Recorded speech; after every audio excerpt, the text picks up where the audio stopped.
Sir, माझं नाव आहे गौरव चंद्रकांत कर्डिक. ही माझी मुलगी.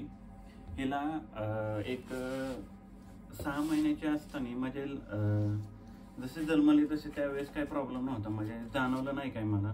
जसं हळूहळू लक्ष द्यायला लागलं की हिला आपण टाळी वाजवले की ऐकू येत नाहीये, काय आवाज येत नाही, ही काय म्हणजे असं हेच करत नव्हते, रिस्पॉन्सच देत नव्हती. आम्ही काय करायचो की झोपली वगैरे असलेली ना तर टाळी वगैरे वाजवायचो.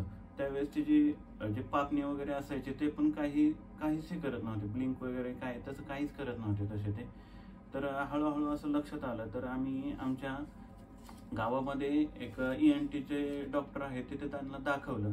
तर तिथे त्यांनी चेकअप केलं, तर तिथे समजलं की बाळाला ऐकूच येत नाही. तर ते असं थोडं मला वाटलं की इथे एखादं इकडे मशीनमध्ये वगैरे काही प्रॉब्लेम असू शकतो. तर मी पुण्यामध्ये आलो. पुण्यामध्ये आल्यानंतर मी एका सरकारी ससून हॉस्पिटलमध्ये टेस्ट केली बाळाची. तर तिथं बेरा म्हणून एक टेस्ट होती. त्या बेरा टेस्टमध्ये असं समजलं की बाळाला काहीच ऐकू येत नाहीये, बाळाचा 90 ते 100% लॉस आहे.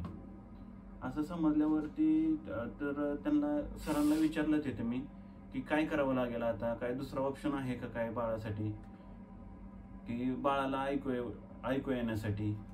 तर तिथं सजेस्ट केलं मला की बाळाचं एक कॉक्युलर इम्प्लांट म्हणून एक ऑपरेशन आहे. तर ते ऑपरेशन केल्यानंतर बाळाला ऐकू येतं. असं समजल्यावर तिथे कुठे करायचं काय हे ते चौकशी करायला लागलो.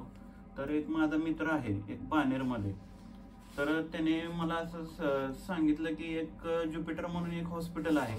तर मी तिथे जाऊन चौकशी करतो की